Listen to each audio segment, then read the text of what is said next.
안녕하세요. 이혼하거나 고쳐 살거나 주쌤입니다. 우리가 배우자 외도 사실을 알게 되면 주변에 같은 경험을 한 사람 이야기를 들어보고 싶다. 이혼한 사람들 경험담도 한번 들어보고 싶다. 이런 생각들을 하게 되죠.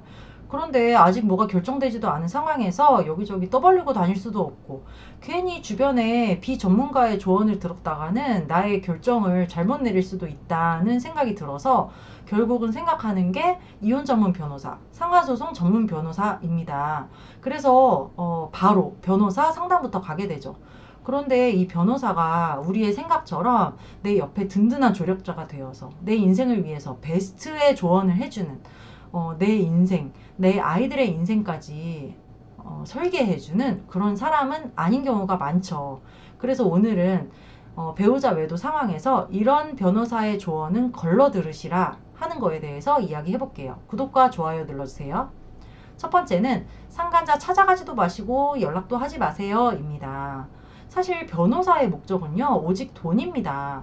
우리한테 수임료 받고 이 소송을 잘 진행을 해서 위자료를 많이 받아서 위자료에 대한 성공보수를 받는 것이 이 변호사의 주요 수입원이고 일하는 목적이죠. 사실 모든 직업인은 다 돈을 위해서 일을 할 수밖에 없어요. 자원봉사자가 아닌 이상은. 그러니까 변호사는 돈이 목적일 수밖에 없다는 것을 꼭 기억을 하셔야 됩니다. 왜냐하면 우리의 목적과 다르기 때문이죠. 우리 목적은요, 왜 상간자 소송을 하냐? 우리가 돈 꼴랑 2천만 원, 3천만 원 그깟 위자료 받겠다고 이거 상간자 소송 하는 거 아니잖아요. 물론 액수가 크면은 상간자에게 타격을 많이 입힐 수 있으니까 위자료를 많이 받으면 좋겠지만 위자료 액수만 보고 하는 건 아니라는 거죠. 내가 이 상간자에게 소송을 해서 그 배상을 받음으로써 얘한테 경제적인 타격을 입힐 뿐더러 소송을 하면서 시간이 주는 압박이 있어요.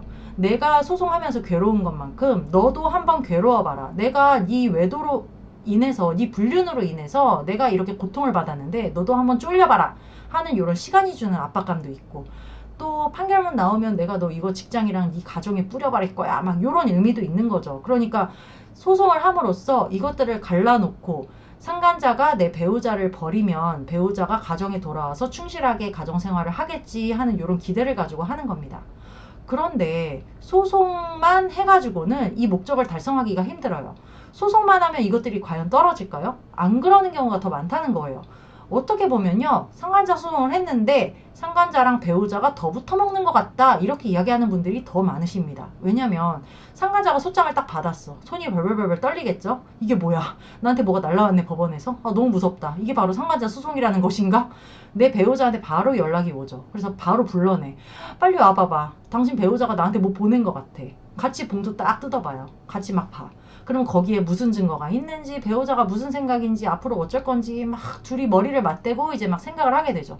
어떤 경우에는요, 내 배우자가 상간자 손 붙잡고 변호사 상담도 다니고요, 변호사 수임까지 해줘요. 그러니까 소송만 해가지고는 이것들이 더 어떡하지 하면서 더 붙는 경우가 있다는 거예요. 그래서 제가 꼭 박살도 내셔야 된다고 하는 겁니다. 상간자 박살. 그러니까 가서 머리채 잡고 막 두들겨 패서 대가리 부시라는 게 아니라요. 가서 얘 환상을 깨주라는 거예요. 네 연놈들 안 들킨 줄 알지? 내가 증거 다 잡아놨어. 니들 다 걸렸어. 니들 앞으로도 내가 지켜볼 거고 니들 다시 만나거나 연락하면 내가 가만 안 둘 거야. 너 딱 기다려. 너 내가 지구 끝까지 가서 응징할 거고 너 가만 안 둘 거야. 네가 살 방법은 내 배우자랑 헤어지는 것뿐이야. 내 배우자한테 연락이 와도 네가 받지 말아야 되고 내가 여기 와서 너랑 이렇게 이야기했다는 사실도 내 배우자 입에서 나오는 순간 이들들이 또 붙어먹은 걸로 알고 내가 다음 단계 들어갈 거야.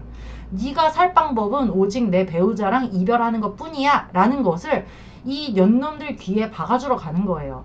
요 과정이 없잖아요. 소송만 하잖아요. 이것들 계속해서 붙어먹고요. 안 그래도 나를 우습게 알고 불륜을 저지르는 이 년놈들 응징하고 떼놓고 확실하게 경고를 하려면 내가 직접 가서 걔네들을 대면할 수밖에 없다는 거죠. 만나지 못하면 하다못해 전화라도 해야 되고 전화 안 받아? 그러면 문자라도 해야 되는 거예요. 그런 이 과정 다 생략하고 변호사 말대로 그런 거 가시면 안 됩니다. 괜히 가가지고 주거 침입되고 스토킹으로 고소나 당하고 뭐 괜히 이렇게 투닥투닥 해가지고 폭행으로 빨간 줄 가요. 괜히 그런 거 하지 마시고 괜히 그런 일 벌어지면 재판부에서도 좋지 않게 봅니다. 그러면 위자료 많이 깎여요. 괜히 일 만들지 마시고 가만히 계세요. 제가 알아서 소송 진행해 드릴 테니까 이렇게 얘기하는 말만 믿고 가만히 있잖아요. 상간자랑 배우자가 얼마나 우습겠어요, 내가. 왜냐면 이런 일이 벌어지면요, 당연히 가가지고 화를 내면서 막 가만 안 두겠다 하는 게 인지상정, 그게 정상인 거야. 그런데 상간자 소송 소장 띵 날리고 위자료 3천만 원 청구하고 막상 가만히 집에서 막 있어? 배우자만 조지고 있어? 그러면 상간자 입장에서는 너무 우스운 거예요. 난 당장이라도 쫓아와서 머리채라도 잡을 줄 알았는데 아무 일도 안 벌어지네? 내 애인이 말한 것처럼 저 사람은 아무것도 모르고 아무것도 못하는 사람이구나? 계속해서 만나야겠다 이렇게 생각한다는 거죠. 그래서 우리의 목적인 가정회복, 내 인생의 회복, 저것들 갈라놓고 내 배우자랑 나랑 회복하는 거, 이거를 이루기 위해서는 반드시 상간자 박살이 들어가야 된다 하는 거예요. 그리고 두 번째는 이 정도 위자료 받기 힘들어요. 이 정도면 괜찮은 금액이니까 합의하시죠. 입니다. 제가 아까 말씀드렸듯이 변호사의 목적은 돈이라고 했잖아요. 그러니까 의뢰인한테 위자료를 많이 받아주면 자기 소임을 다 하는 거예요. 그러니까 만약에 3천만 원 청구했는데 상간자가 3천만 원에 합의를 해달래. 그러면 변호사 입장에서는 아우 땡큐야.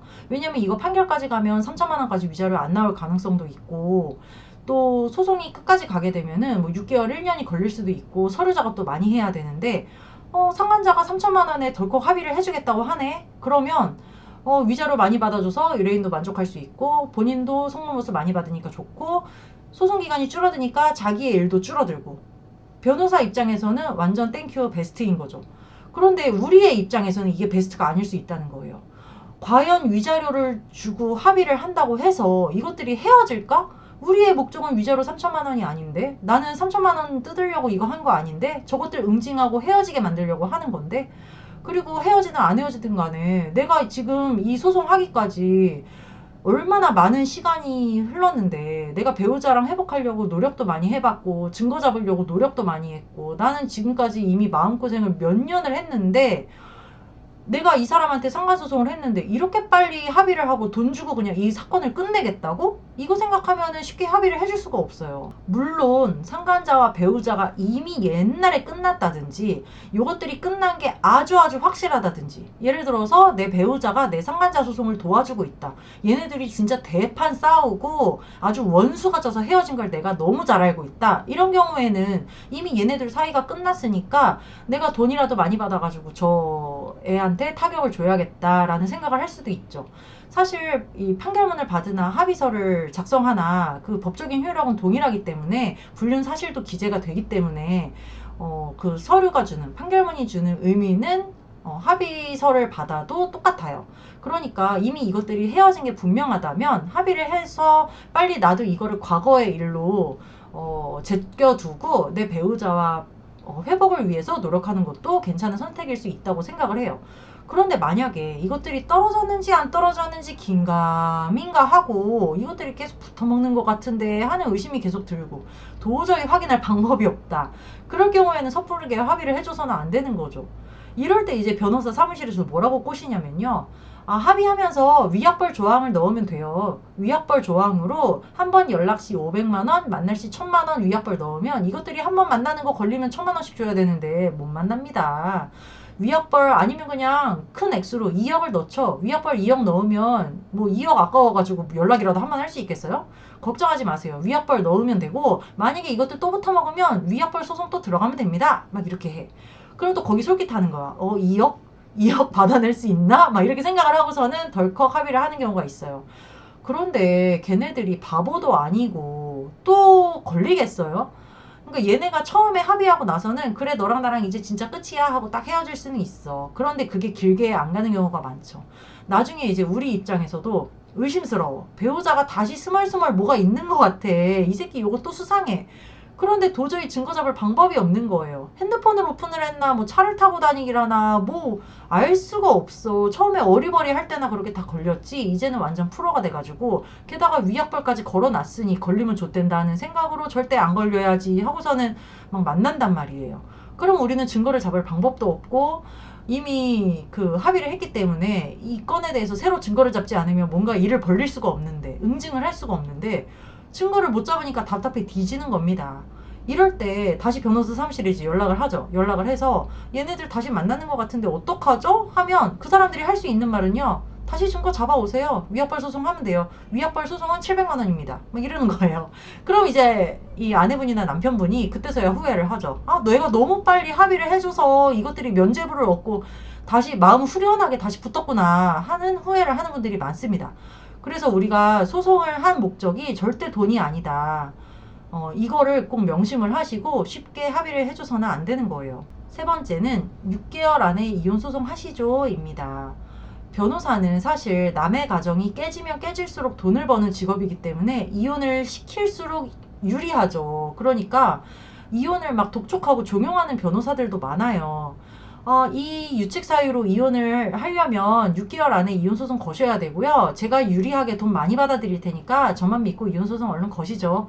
6개월 지나면 유리하게 이혼할 수 없습니다. 이렇게 막 째깍째깍 시간이 가는 것처럼 사람 마음을 쫄리게 만들어가지고 마치 홈쇼핑에 매진 임박이 뜬 것처럼 6개월 지금 다 돼가는데 이래도 이혼 소송 안 한다고? 얼른 하는 게 나을걸? 막 이런 식으로 분위기를 막 조장을 해요. 그러면 유리하게 이혼해야지 라는 것에 또 꽂혀가지고 섣부르게 이혼 소송을 하고 나중에 후회하는 분들이 정말 많습니다. 우리가 유책 사유로 인해서 이혼을 유리하게 한다? 뭐 얼마나 유리할 것 같으세요? 뭐 1억, 2억 더 받아낼 것 같으세요? 그렇지 않다는 거예요. 유책 사유에 관한 거는 위자료에만 관련이 있는 거예요. 그래서 우리가 배우자에게 위자료 아무리 잘 받아봐야 1,000만 원, 2,000만 원밖에 안 되는데 이 1,000만 원, 2,000만 원 어떻게 보면 소송 비용으로 더 들어가는 수가 있어요. 어떤 가정에서 만약에 서울에 집 한 채가 있어서 그게 10억짜리야. 10억짜리 결국은 나눠가지고 이혼을 하는 건데 협의 이혼을 해도 너랑 나랑 한 20년 살았으니까 우리가 5억씩 나눠 갖자 이렇게 협의 이혼 할 수도 있는 상황인데 섣부르게 이혼 소송을 걸어서 1년, 2년이라는 긴 소송 기간 동안에 밑바닥을 다 보게 되죠.